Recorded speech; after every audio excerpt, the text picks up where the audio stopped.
Safiani dan teman-teman saya Beta Risma Sagala. Saya Nadia Taradisa Maiswari.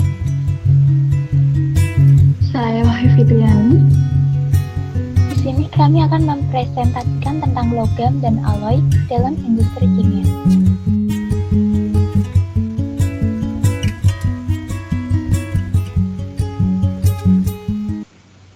Satu abad yang lalu, beberapa material yang sering digunakan dalam industri kimia itu seperti kayu, besi, dan tembaga. Serta ada beberapa bahan yang terbuat dari silika. Terus selanjutnya, seiring dengan perkembangan zaman, karena banyaknya penggunaan bahan kimia dan semakin kompleksnya, kita juga harus menciptakan atau mengembangkan material yang baru dengan mempertimbangkan kekorosiannya. Beberapa pabrik industri kimia itu sering menggunakan paduan logam seperti nikel, besi silikon, nikel kromium baja, timbal antimonil, dan sebagainya. Beberapa faktor yang harus kita perhatikan dalam memilih logam untuk bahan peralatan industri kimia itu yang pertama itu biaya. Biaya itu merupakan hal yang sangat penting. Untuk membeli logam, kita harus menyesuaikan dengan modal yang ada. Biaya berbanding lurus dengan kualitas logam. Jadi, kalau semakin tinggi harga suatu logam, maka logam tersebut akan memiliki kualitas yang semakin baik dan lebih tahan terhadap korosi. Begitu juga sebaliknya. Lalu yang kedua ada ketahanan kimia termal. Logam harus tahan terhadap segala kondisi yang ada, baik itu kondisi termal ataupun kondisi kimia. Jadi, logam itu tidak akan mudah mengalami korosi. Logam yang telah mengalami korosi akan dapat mengganggu pemrosesan dan mengganggu bahan yang lainnya, sehingga produk menjadi tidak layak untuk dijual ataupun digunakan. Lalu yang ketiga itu ada sifat fisik. Logam atau paduan harus memiliki sifat yang memungkinkan untuk pembuatan peralatan industri kimia. Sifat fisik itu seperti kemampuan mesin, kemampuan ras, kekuatan, kemampuan kerja, pancor, dan sebagainya. Lalu selanjutnya kita akan membahas tentang pengelasan. Pengelasan ini bertujuan untuk mencampurkan suatu logam dengan logam yang lainnya. Tentunya, setelah proses pengelasan, kita akan menghasilkan strip di sepanjang ngelasan, di mana strip itu memiliki sifat yang lebih rentan terhadap korosi ketimbang dengan daerah logam yang lainnya. Sehingga, kita harus melakukan proses pemanasan yang tepat setelah proses pengelasan. Contohnya itu seperti unit peralatan berukuran besar di pabrik kimia, kita itu pasang secara bersamaan di luar fabrikasi. Kita melakukannya dengan pemasangan cara pengelasan dan dilanjutkan dengan perlakuan panas berikutnya dalam tungku analog besar.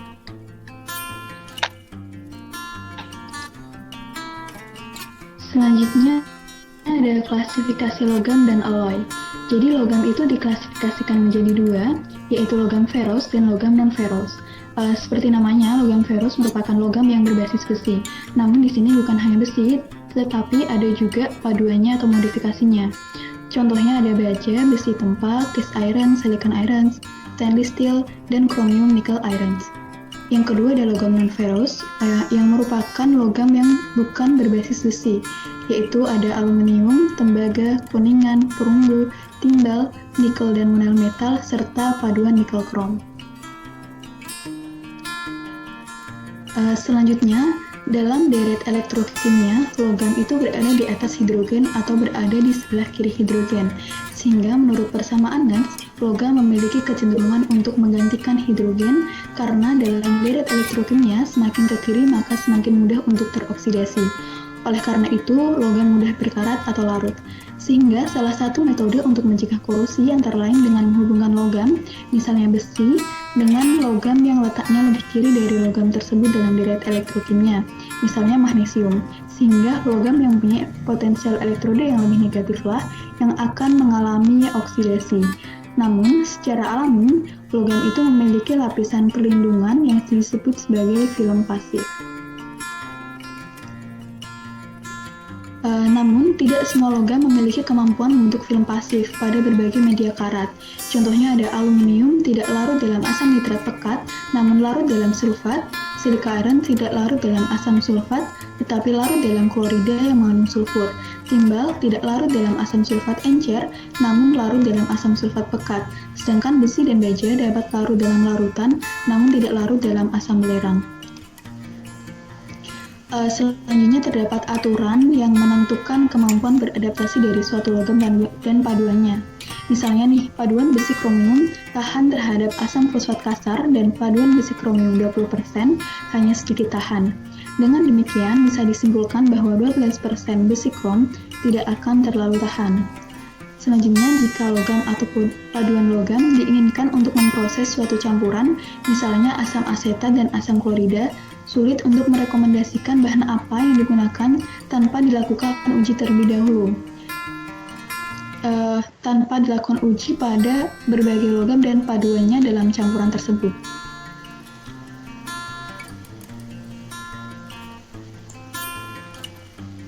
Berikutnya kami akan membahas tentang logam dan paduan logam, yaitu besi dan baja. Lanjut.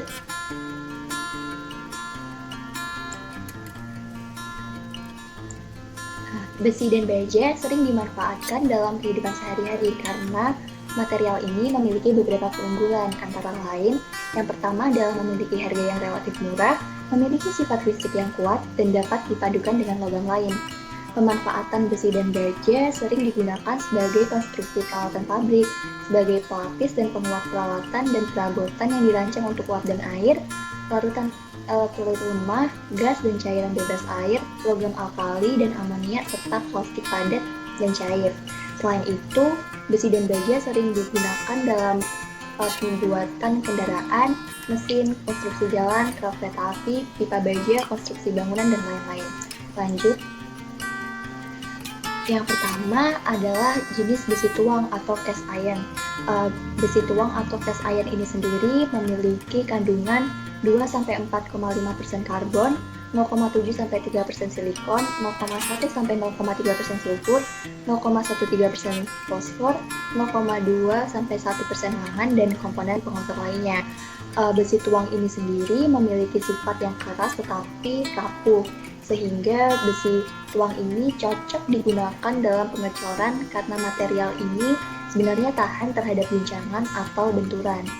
Cast iron atau besi tuang sendiri banyak digunakan dalam paduan untuk aluminium cair, seng, kuningan, solder, tembaga, dan beberapa logam serta paduan lainnya. Nah, yang berikutnya ada besi tempa atau wrought iron. Besi tempa ini terbuat dari besi tuang dengan cara mengoksidasi sebagian besar pengotornya di dalam furnace. Besi tempa atau wrought iron ini memiliki karakteristik yang lunak dan mudah dibentuk, tahan terhadap air dan uap, serta memiliki struktur yang berserat. Besi tempa sering dipadukan dengan silika yang berfungsi untuk meningkatkan ketahanan besi tempa terhadap alkali cair dan larutan kaustik yang kuat. Namun saat ini kegunaan besi tempa mulai digantikan dengan baja ringan. Lanjut. Yang berikutnya adalah baja. Baja sendiri memiliki sifat fisik yang baik dan tahan terhadap korosi. Selain itu, baja juga mudah diolah dalam proses fabrikasi. Baja memiliki fenomena kepasifan yang membuatnya tahan terhadap asam sulfat dan nitrat yang kuat serta campurannya. Besi dan baja yang mengandung banyak silikon secara selektif akan terkorosi pada batas butir oleh asam sulfat. Hal ini terjadi karena aktivitas SiO3 pada silikon yang kemudian dioksidasi menjadi SiO2. Baja juga sering digunakan sebagai elektroda dalam proses elektrolit. Penggunaan utamanya adalah sebagai katoda dalam industri alkali klorin. Saat ini mulai dikembangkan baja yang mengandung nikel, molybdenum, tembaga, kromium, silikon, dan vanadium dengan presentasi rendah. Lanjut. Nah, berikut ada beberapa contoh alat yang terbuat dari besi dan baja. Yang pertama ada peralatan yang dibuat dari cast iron, yaitu mixing kettle yang biasanya digunakan untuk mencampur senyawa yang mengandung fenol. Yang berikutnya adalah alat yang terbuat dari wrought iron, yaitu kettle yang digunakan dalam pembuatan pewarna. Nah, yang terakhir adalah caustic pot yang terbuat dari baja. Lanjut.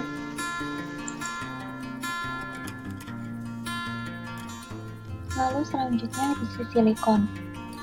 Untuk komposisi ideal penambahan silikon ke besi itu 14% sampai 17%. Apabila kita tambahkan silikon lebih dari 17%, itu akan menghasilkan sedikit penurunan ketahanan kimiawi. Sedangkan apabila kurang dari 13%, tidak akan menghasilkan efek yang menguntungkan. Besi dan bahan paduan harus memiliki pengotor yang rendah, contohnya seperti sulfur dan fosfor, serta temperatur pengecoran dan kecepatan pendinginan juga harus kita perhatikan. Paduan ini memiliki sifat yang sangat keras tetapi rapuh, sehingga sulit untuk dikerjakan dengan mesin. Besi dan lalu selanjutnya duriron dan korosion adalah nama dagang untuk paduan bersilikon yang digunakan di negara ini. Duriron dan korosion ini banyak digunakan karena memang sifat fisiknya yang lebih baik. Tetapi, paduan besi silikon ini tidak direkomendasikan untuk tekanan yang sangat tinggi, kecuali untuk peralatan yang lebih kecil. Lalu ada duriklor. Duriklor ini merupakan paduan besi silikon dengan komposisi 13,5 silikon, 3,5 molybdenum, dan 1 nikel. Duriklor ini memiliki ketahanan luar biasa terhadap asam klorida, dan hal itu dikarenakan film senyawa pelindung yang terbentuk pada permukaan setelah periode paparan tertentu.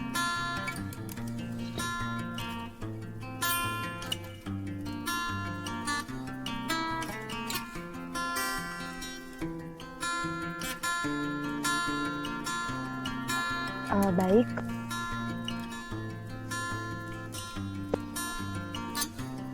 Saya akan menjelaskan mengenai besi kromium nikel, dan baja. Paduan ini sudah dikenal pada awal Perang Dunia dengan kekuatan tahan korosinya yang melebihi dari paduan stainless steel, sehingga biasa disebut dengan baja tahan korosi dan panas.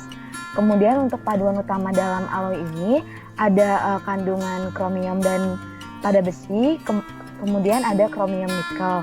Seperti yang terlihat, ada jika kita ingin kromiumnya dalam rendah, sedang, tinggi, dan juga untuk kromium nikel besi dalam jika kromiumnya ingin tinggi, rendah, maupun tinggi, kandungannya ini sudah tertera sebagai berikut. Kemudian untuk paduan ini sendiri, dia bersifat korosi karena kecenderungannya untuk membentuk lapisan oksida yang tidak larut. Kemudian apabila ditambahkan kromium dengan penambahan lebih dari 11%, dia akan meningkatkan ketahanan kimianya. Dan saat kandungan nikel dan kromium meningkat, maka ketahanan kimia terhadap sebagian besar korosinya akan meningkat secara bersamaan. Dalam paduan ini juga apabila kita tambahkan seperti tadi 11% kromium, maka akan mengakibatkan peningkatan ketahanan kimia. Tetapi di sisi lain akan terjadi penurunan sifat fisik. Maka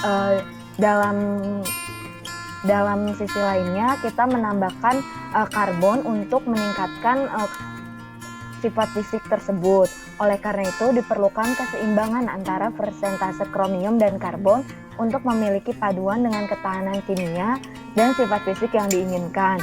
Ada tiga macam komposisi yang bisa kita terapkan untuk memperoleh ketahanan kimia dan sifat fisik yang baik.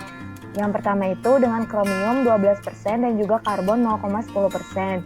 Kemudian yang kedua itu ada kromium 18% dengan karbon 0,25%. Dan yang ketiga, kromium 27% dengan karbon 0,75%. Tetapi dalam kasus lain, apabila sifat fisik ini tidak lebih penting daripada ketahanan kimianya, maka kita dapat menaikkan kandungan kromiumnya dan menurunkan kandungan karbonnya. Kemudian untuk alloy besi krom lurus ini, dia juga dapat mengkristal dalam suatu sistem kubik yang pada bagian tengahnya, atau biasa disebut dengan keadaan ferritik, di mana pada keadaan ferritik ini, perlakuan panas kurang bisa dalam memperbaiki sifat fisikanya. Alloy ini juga akan menunjukkan ketahanan yang sangat baik terhadap asam sitrat. Dan aloy ini juga biasa digunakan dalam kontak dengan berbagai jenis jus buah, serta dengan banyak asam yang lebih lemah seperti asetat. Kemudian asam mineral seperti hidroklorid, fosfor kasar, dan sulfat akan mudah menimbulkan korosi pada paduan ini. Berikut ada gambar yang merupakan pengaplikasian berupa pengering putar besar yang terbuat dari baja tahan karat yang digunakan untuk mengeringkan produk metalurgi korosif. Kemudian apabila besi kromium ini kita tambahkan 1-3% nikel, maka aloy paduan ini akan bisa berada pada suhu tinggi. Dalam hal ini bisa sampai mencapai 1500 Fahrenheit. Dan pada suhu tinggi ini dia tidak akan menyebabkan bahaya disintegrasi maupun pembengkokan. Contoh pengaplikasiannya yaitu blower SO2 besar yang implementernya terbuat dari baja nikel krom. Kemudian dalam jurnal ini dikatakan bahwa aloy terpenting dari keseluruhan besi kromium adalah seri besi nikel kromium dengan kandungan kromium sebanyak 18% dan kandungan nikel sebanyak 8%. Aloy jenis ini berbeda dengan aloy besi kromium lurus, di mana aloy ini bersifat austentik atau dia dapat mengkristal dalam sistem kubik yang berpusat di bawah perlakuan panas yang tetap, tetapi dia juga bisa berkorosi. Sehingga ada 3 cara untuk mencegah korosi aloy pada besi nikel kromium. Yang pertama yaitu dengan membatasi kandungan karbonnya hingga 0,07%. Kemudian yang kedua menggunakan perlakuan panas yang tepat. Dan yang ketiga kita dapat menambahkan sedikit logam seperti molybdenum, silikon, titanium, atau kolombium yang akan cenderung menahan karbida dalam fase larutan padatannya.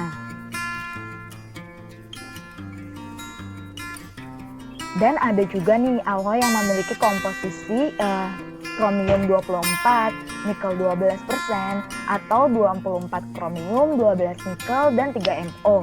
Di mana tujuan utamanya yaitu memperoleh ketahanan korosi yang lebih banyak daripada paduan 18-8 ataupun 18-83 yang biasanya ini banyak ditawarkan pada industri.